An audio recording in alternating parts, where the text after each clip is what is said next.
7 we are continuing with your comparing quantities. We come to ratios to percents. Sometimes parts are given to us in the form of ratios and we need to convert those to percentages. For example, Reena's mother said कि इडली बनाने के लिए आपको 2 हिस्से चावल और 1 हिस्सा उड़द दाल का लेना है, तो उनका परसेंटेज क्या हो जाएगा राइस का और उड़द दाल का. तो इन टर्म्स ऑफ रेशियो हम उनको कैसे लिखेंगे? राइस परसेंटेज और rice ratio urad dal is equal to 2:1. Actually, I have been saying to know it is 2:1.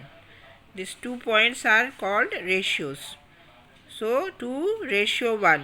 Urad dal is 1 part and rice is 2 parts. So total कितना हो गया? 2 plus 1 3. So out of 3 rice is 2 parts. So out of 1 rice will be 2/3 part and urad dal will be 1/3 part. So now we have to convert it into percentages. So we'll just multiply them with 100. 2/3 into 100 will be equal to 66 2/3%, and 1/3 into 100 will be 33 1/3%. This is the percentage of rice and urad dal in idli.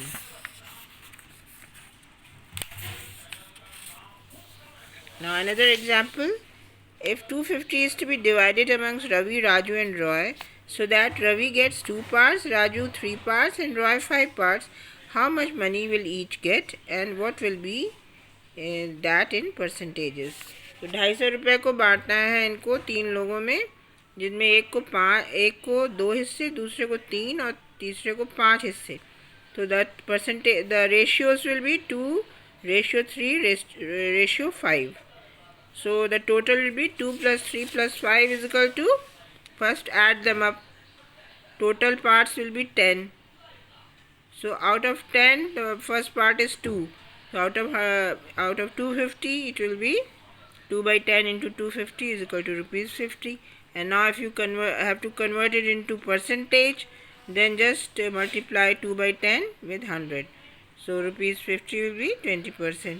Similarly, part 3 will be the one who gets 3 parts will be 3/10 into 250 75 rupees, that will be equal to 30%. And rest will be 5 parts will be, as you can see, out of 10 it's 50%, which is equal to 125 rupees, because 250 ka half is 125. So sometimes you can just calculate it mentally also. So divide 15 sweets between Manu Sonu, so that they get 20% and 80% of them respectively. So 15 sweets हैं, 100 में जो है वो मोनू को मिल रही हैं 20, तो 15 में कितनी मिलेंगी? Just find it out. 20/100 into 15 and calculate it. 20/100 into 15. Similarly, the rest will be, you need not calculate again. Just whatever number you get, just subtract it from 15. So you will find out how much Sonu will get. Alright. इसी तरह, if angles of a triangle are in the ratio 2:3:4, 2:3:4, find the value of each angle. Add them up. 2 plus 3 plus 4, 9. So out of 9, the first angle is 2. So out of value of each angle, so out of 9, and you know that the sum of all the angles of a triangle are 180. So find out in 180. Out of 9, the first angle is 2. So out of 180, how much? This is 3/9 into 180, 4/9 into 180. You can find out the measure of the 3 angles. Or if you have found out the measure of 2 angles, subtract it from 180, you will get the third angle. Increase or decrease as percentage. Sometimes what happens that some quantities increase, sometimes they decrease. Population increases, value of vehicles and goods decrease. So you have to find out how much, either you have to find out what is the increase or decrease, or you have to find out the percentage increase or decrease. So our school team won 6 games this year against 4 games won last year. What is the percentage increase? पिछले साल 4 games जीते थे, इस साल 6 जीत गए, तो कितना percent बढ़ा? तो हमेशा जो ओरिजिनल अमाउंट होता है ना, जैसे जो इंक्रीज़ होगी वो 4 गेम्स पे होगी, तो 4 गेम्स में कितना इंक्रीज़ हुआ है? 2 गेम्स का 6 माइनस 4, तो 100 में कितना हुआ? तो 2/4 इंटू 100 निकाल लीजिए, तो आपको परसेंटेज इंक्रीज पता चल जाएगा. That will be equal to 50%. क्योंकि 4 गेम्स पे 2 गेम का इंक्रीज हो गया, तो 50% बढ़ गया उनका increase in the number of games one. Number of illiterate persons in a country decreased from 150 lakh to 100 lakhs in 10 years. What is the percentage of decrease? तो मतलब जो 150 लाख लोग जो अनपढ़ थे, तो अब जो है 10 साल में 100 लाख रह गए. आई वंडर, बिकॉज हमारे देश में मैं देख रही हूँ एजुकेशन को ज़्यादा वैल्यू नहीं दी जा रही है. बच्चे बहाना कर कर के नहीं पढ़ रहे हैं. वो गार्जियंस को मिसलीड भी कर देते हैं कि टीचर अच्छा नहीं पढ़ा रहे हैं, या जो है उनकी समझ में नहीं आता है. स्पेशली ऑनलाइन टीचिंग में गार्जियंस बिलीव भी कर लेते हैं, और they don't respect the teachers or something.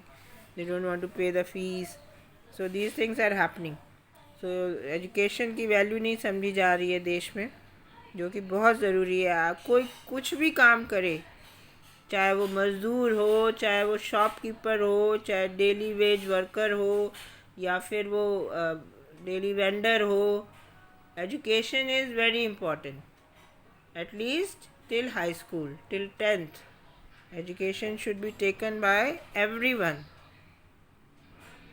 Basic education जो है, और higher education जिसके अंदर actually who wants to study, who wants to gain knowledge, can go in for higher education.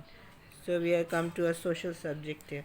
Anyway, there is a decrease in the illiterate people. Usually what happens, government की बहुत सारी schemes हैं, free education दे रही है लोगों को. वो 10th class तक जो है वो एक रूल बन गया है कि सबको कंपलसरी और फ्री एजुकेशन देनी है.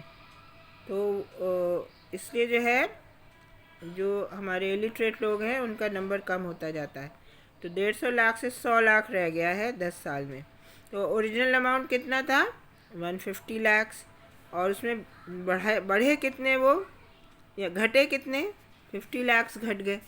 तो इसका मतलब है कि 150 से पे डिक्रीज़ हुआ 50 का, तो 100 पे कितना हो गया? 33. 1/3% decrease in the percentage of illiterate people.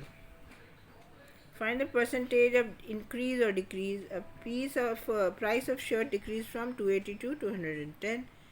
तो ये इसमें आपको परसेंटेज डिक्रीज जो है देखनी है.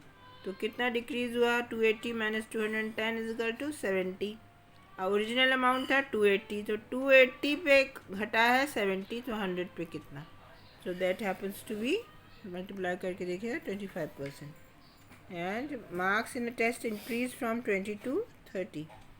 तो 10 का इंक्रीज़ हुआ, तो कितने पे हुआ? 20 मार्क्स पे. तो 20 पे 10 का हुआ, तो 100 पे 50%. My mother says in her childhood petrol was ₹1 a liter. 1 litre petrol 1 रुपये का था. अब कितना हो गया है? 52 पर लीटर. तो कितना परसेंट बढ़ गया? ये तो बहुत ज़्यादा बढ़ गया है ना. तो 52 माइनस 1 करिए, 51 रुपीज़. तो इंक्रीज़ कितना हुआ?